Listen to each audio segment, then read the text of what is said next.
a stepmother's story set in America. Hello, everyone. I'm a woman in my 60s living in suburban Chicago who almost lost the son I didn't give birth to, but raised with all my heart for a lifetime. Have any of you ever almost lost a child? Or have you even imagined what that would be like? You probably can't imagine it. They say a child is so precious, you'd give anything for them. The idea of losing such a child is something that shouldn't and couldn't happen. But a few years ago, I actually almost lost my son Tyler. And not just lost him, there were people who shamelessly demanded I hand him over, acting like it was the most natural thing in the world. I'm talking about my son, whom I wouldn't give up for all the money in the world. I want to tell you how I managed to protect him. My first marriage. I met my first husband when I was 20, fresh out of community college, and married young in a small town in Indiana. Ever since I was little, I absolutely loved children. It's no exaggeration to say that every kid in the neighborhood spent time at my house growing up. Being a mother had always been my dream, but you know how they say some things are just meant to be? Maybe I wasn't destined to have biological children. Tragically, during the long 20 years I spent with my first husband, I miscarried 3 times. With no children after 20 years of marriage, you can imagine my marriage wasn't smooth sailing. My first husband was the only son in a traditional Midwestern family, and back then, when the family had no grandchildren, my mother-in-law wasn't going to let me off easy. Whenever I got into it with my mother-in-law, it started with, "You can't even have a baby," and escalated to, "You're ending our family name." She would push me mercilessly when I'd lie alone in our bedroom, devastated after another miscarriage. My mother-in-law would storm in without fail and say coldly, "You lost another one, and now you're just lying around feeling sorry for yourself," before slamming the door. If this were today, I might have stood up to my mother-in-law. But back in the early 90s in small-town Indiana, I thought speaking up would be some terrible offense, so I couldn't even open my mouth and just took all those harsh words. As time passed and I reached my late 30s when having children became nearly impossible, my mother-in-law stopped treating me like a human being, and my husband, who was just like his mother, started openly having affairs. Looking at me with resentment, he'd say the same things as his mother. "Why are you even in this house if you can't give me kids?" So finally, at age 40, I left that cruel place where they didn't even treat me like a person. I filed for divorce and moved to Chicago with nothing but 2 suitcases, lost and found.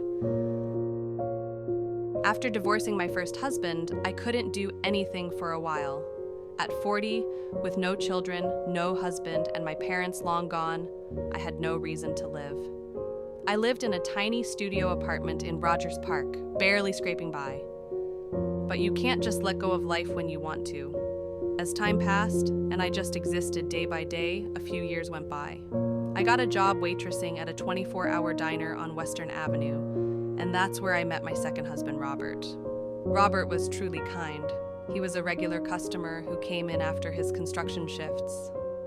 Unlike the rough customers who'd snap their fingers at me or call me sweetheart dismissively, Robert always said please and thank you, and treated me with genuine respect.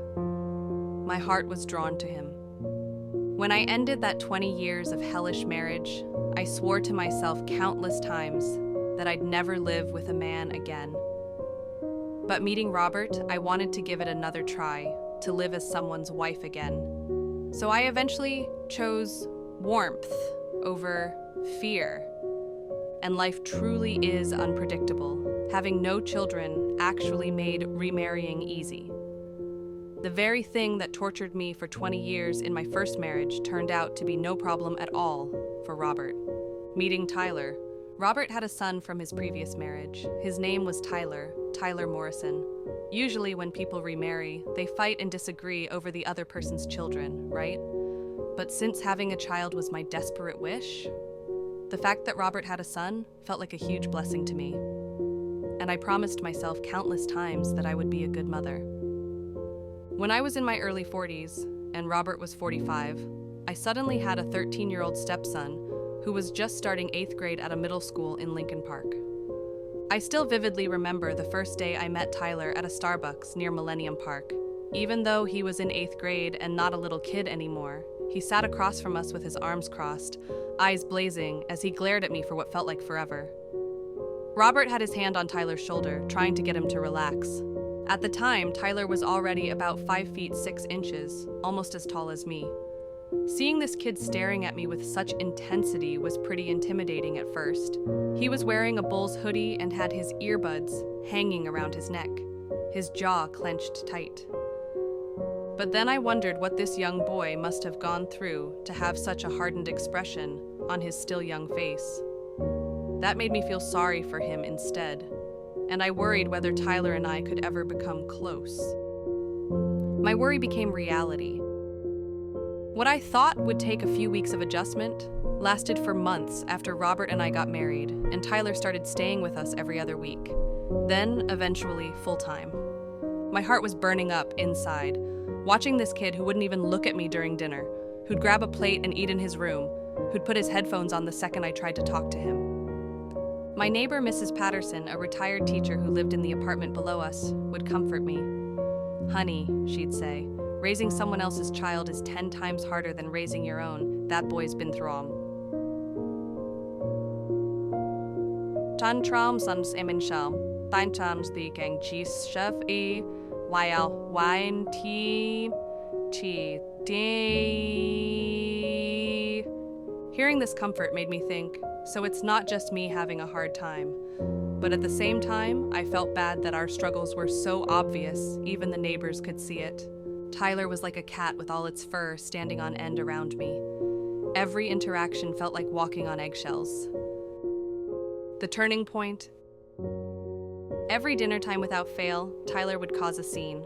Robert would try to enforce family dinner time, and it always ended the same way. "Tyler, turn off your phone and eat with us." "I'm not hungry." "Honey, if he's not hungry, let him eat later," I'd say gently. "No, he needs to learn to eat dinner with his family." "Tyler, Ellen made your favorite, spaghetti and meatballs. The least you can do is sit down." "I don't want her food." "What did you just say?" "I said I don't want her food. Mom used to make spaghetti. This isn't the same. Nothing she makes is the same."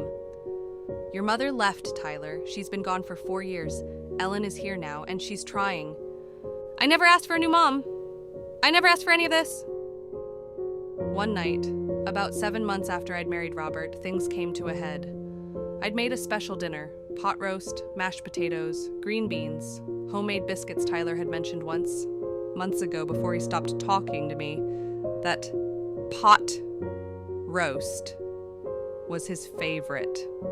But when Tyler came to the table and saw what I'd made, his face turned red. "Why did you make this?" "Because I remembered you said you liked it. I thought..." "You thought what? That you could replace my mom? That if you made the same food, I'd forget about her?" "Tyler, that's enough," Robert shouted. "No, it's not enough. Everyone acts like I should just be fine with this. My real mom left me.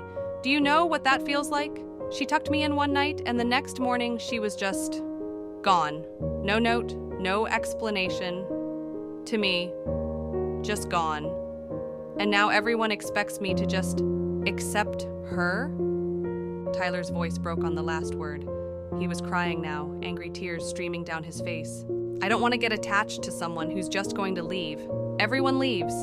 First mom, then dad was never around because he was always working, and now you," he pointed at me. "You're just going to leave too when you realize we're too much trouble. That's what stepmothers do. I've seen the movies. I've heard the kids at school. Their stepmoms are always mean or they always leave." Robert started to rise from his chair, his face dark with anger. "That is enough. You do not talk to Ellen that way. Apologize right now." But Tyler wasn't finished. "Why should I? So she can poison me? Yeah, I said it. How do I know she's not trying to get rid of me so she can have dad all to herself? If I'm gone, you two can be happy without